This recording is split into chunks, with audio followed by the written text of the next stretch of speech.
Marianne is the president of the Foundation for Enterprise Development, the FED, which creates and sponsors interdisciplinary research and multimedia education programs that advance entrepreneurial, innovative, and shared ownership models. She has produced 2 publicly broadcasted and award-winning documentary films, We the Owners and The Kitchenistas of National City. They capture stories of social entrepreneurs across industries and in community health. She has more than 25 years of experience in technology management and commercialization and is a judge on numerous innovation competitions, including the J.M. Kaplan Innovation Prize, the MIT Inclusive Innovation Prize, and the MacArthur Foundation's 100 and Change. Marianne's talk is entitled, From Employee to Owner, Could This Be a Solution to Women's Income Inequality? Thank you.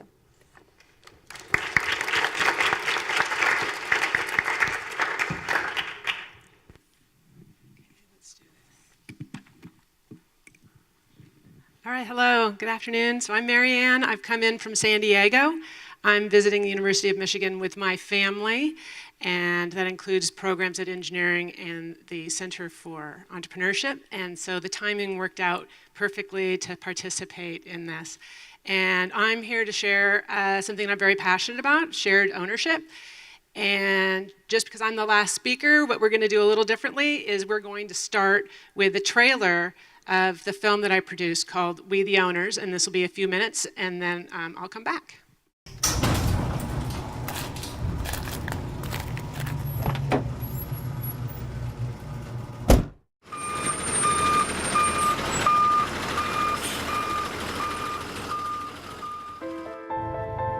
My name is Michael Miller. I go by Miller at the brewery.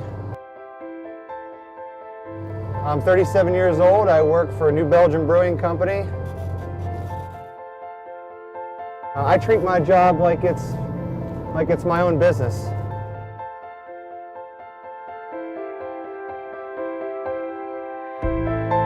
We believe in ownership in the United States. We believe in individual responsibility. And we want people to own the things that are core to their existence.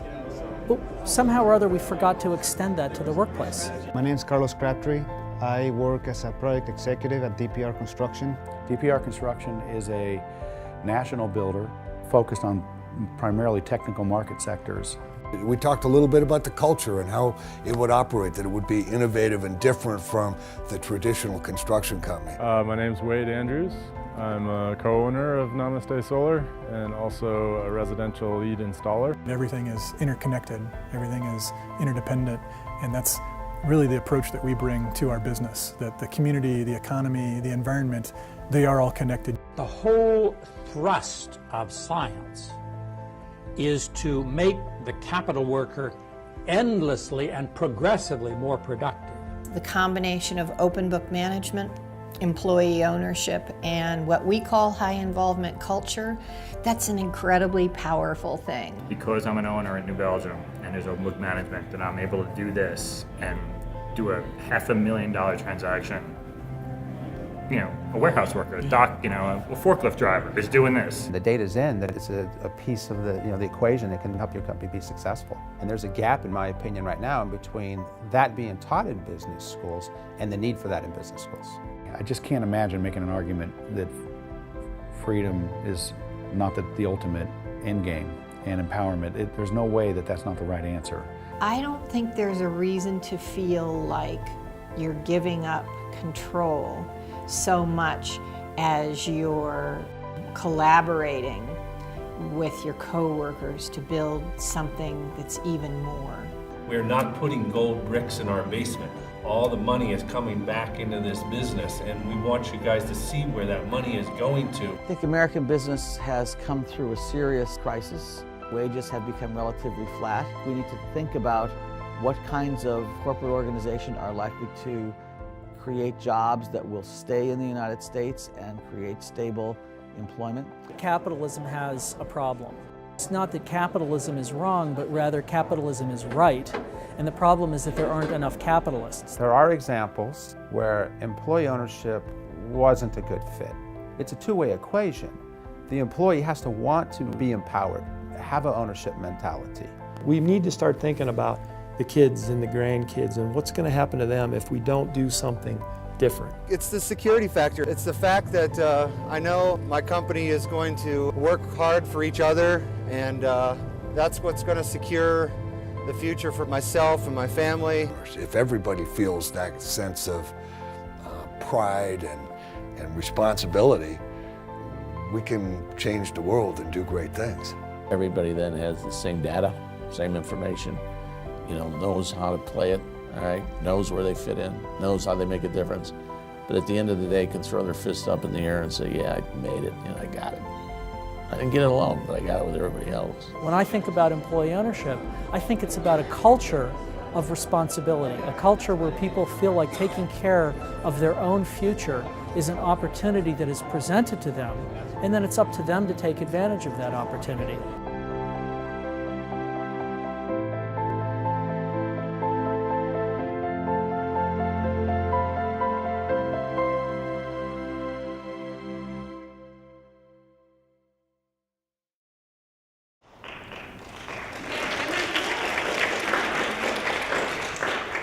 Just take a moment and think about what you saw, what you heard, and were these just employees? Was there something different? So what does it mean to be an owner? These are employee owners. And it's part capital and it's part culture. So the capital side is financial capital. These companies that have employee ownership, they're giving capital ownership to their employees. You have a financial stake, and I'll get back to that. But it's very simple. You have a financial stake. So, okay, I'm an owner. But it's the culture of shared ownership that's essential. So what is that? Well, we heard some of it in just this short trailer. So you heard open book management and something about transparency. So you're going to get financial information, you're going to know how your job fits into the rest, and you're going to know how you make a difference. There's a division of labor. People have responsibilities, but you don't have to climb a corporate ladder to have influence. It's much more flat type of organizations. Decisions are pushed down to the lowest level. There's a responsibility and accountability for making money. We have to make money. You have to be profitable. And there's competition. There's competition in these kinds of organizations, and it's a competitive environment in the marketplace. But there's also controls so there's not excessive risk-taking. And why? Because you're owners. You're all in it together. And there's dilution, stock dilution. And that happens, and it's not the end of the world. As a company grows and it's profitable, your percentage of your shares go down, but your wealth increases. And that's the dynamic that you have in a shared ownership culture.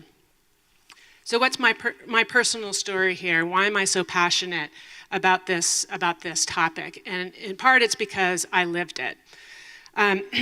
But I didn't come out of the womb caring about employee ownership, and far from it.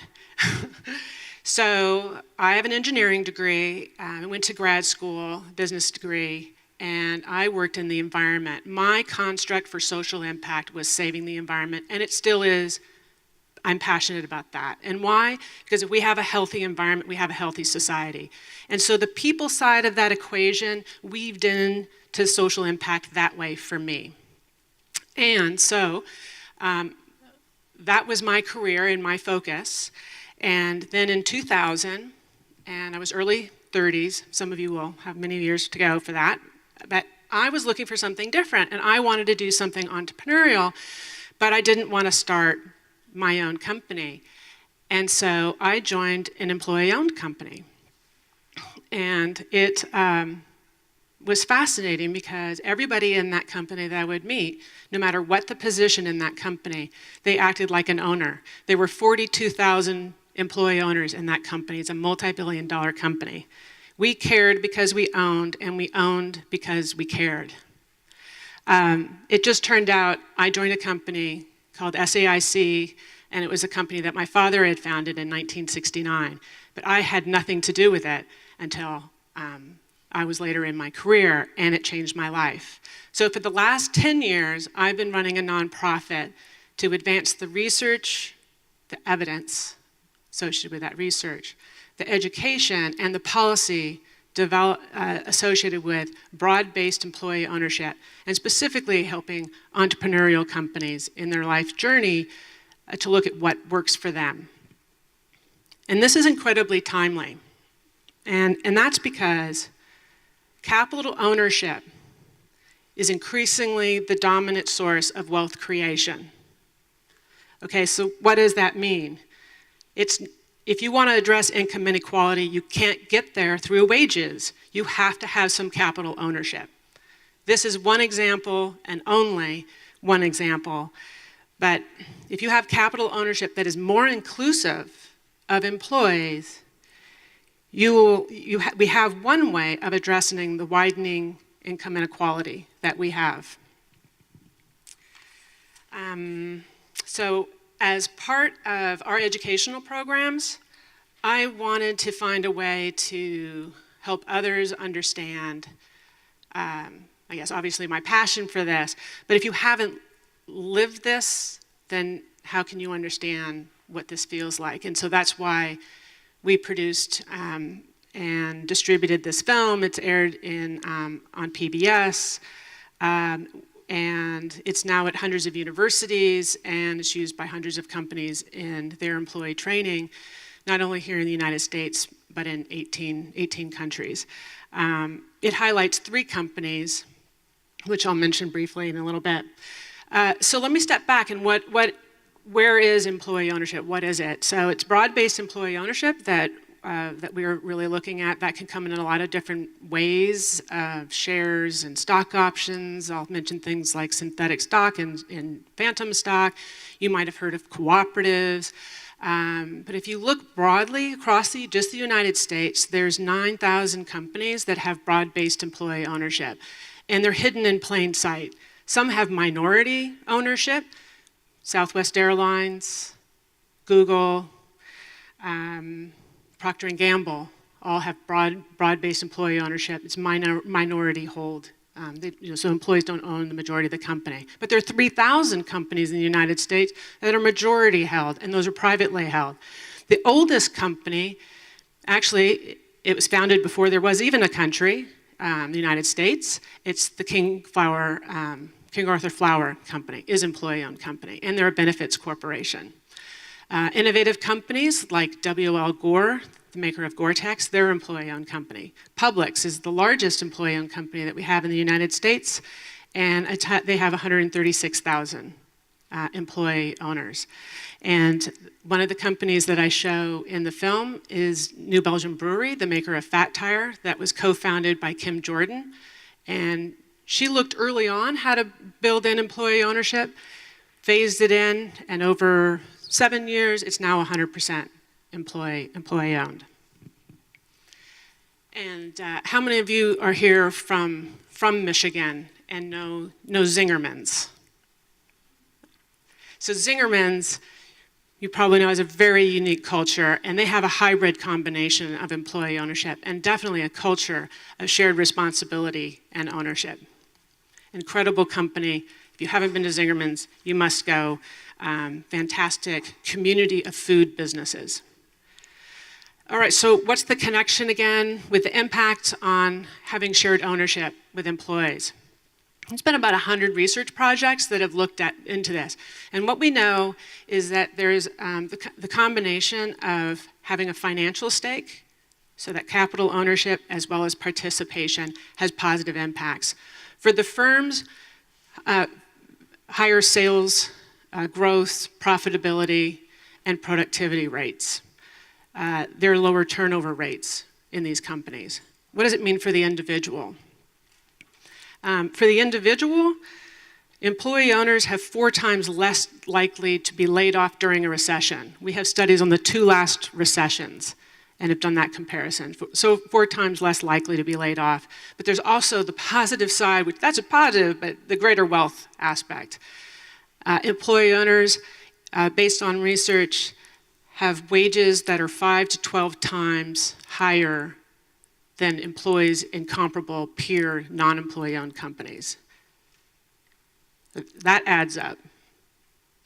They also have 2.5 times more value in their retirement programs. That makes a difference.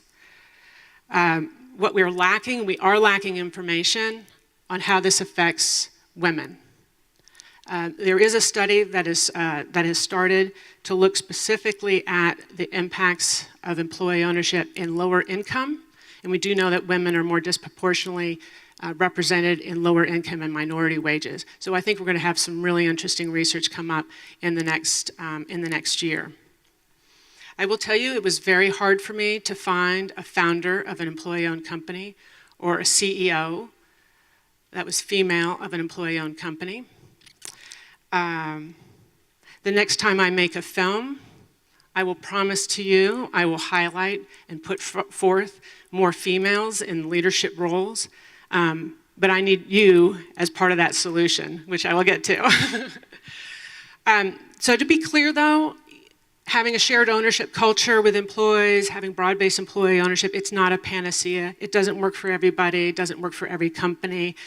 Certainly in the long term, if you use ownership as a long-term wage concession, that won't work.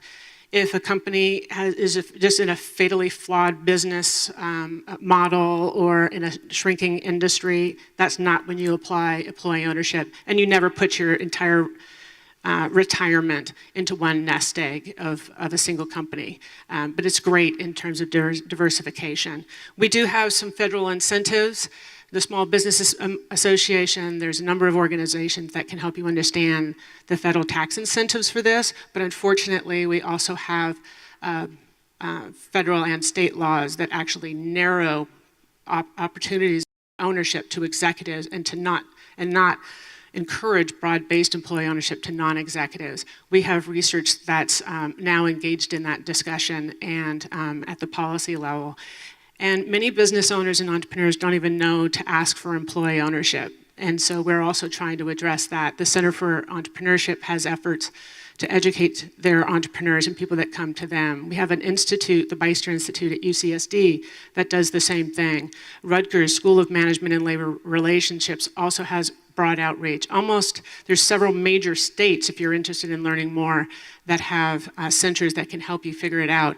But I would tell you, if you ever ask somebody, I want to understand about employee ownership, and they say, oh, it's simple, and it's a simple percentage, turn around. It is not simple, but it's worth taking the journey. It's really a culture, and it's a very dynamic culture, and in terms of how you develop that ownership culture and what percentage people have based on what value they're creating. And think about when people come in and out of a startup, they might be adding more value at some time, but then not later. And you need to have a very dynamic way of allocating ownership. But it's a really important time to think about it because in the United States, we are actually having one of the biggest business transitions of ownership that we've had. It's unprecedented. Many people call it the silver tsunami. And that's because there's an estimated number of over 200,000 businesses every year that will be changing their ownership. These people that are managing these closely held businesses and family-owned businesses will be retiring, and somebody's going to own those businesses or they're going to be shut down. I'd like it to be the employees. I'd like it to be in Main Street. And so I have a what if. I have a couple what ifs for you.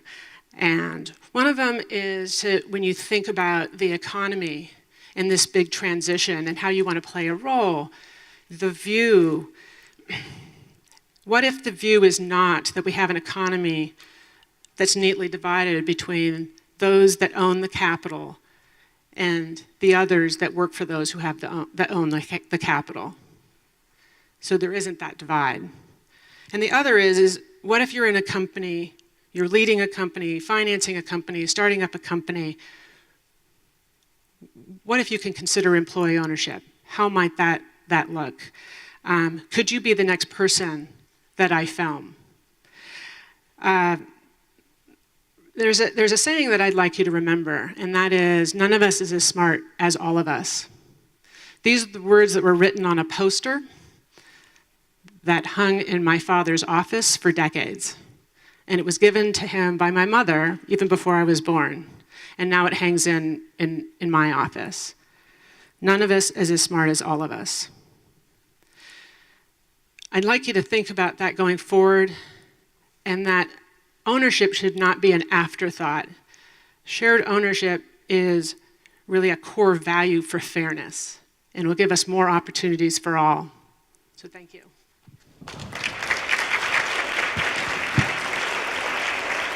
So are there any questions? Yes.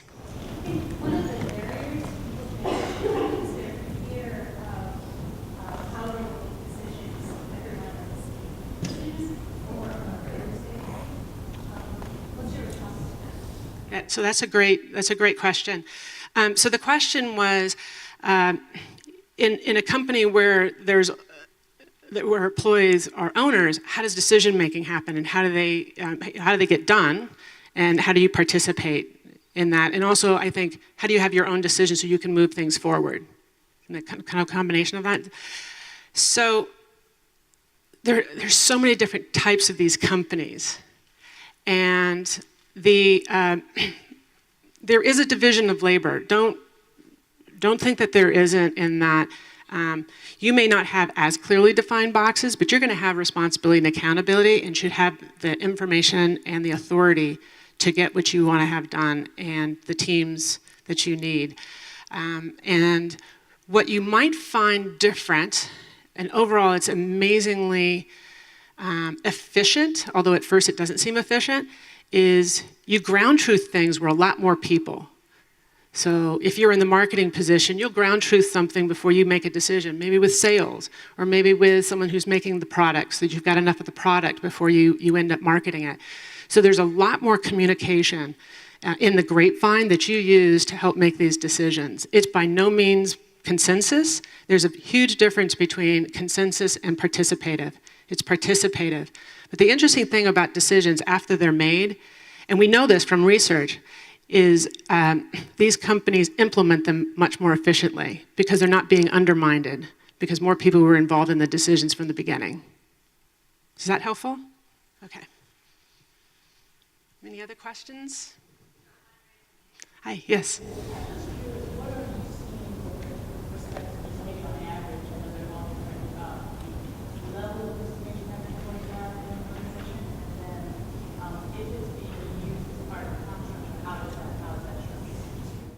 Okay, great.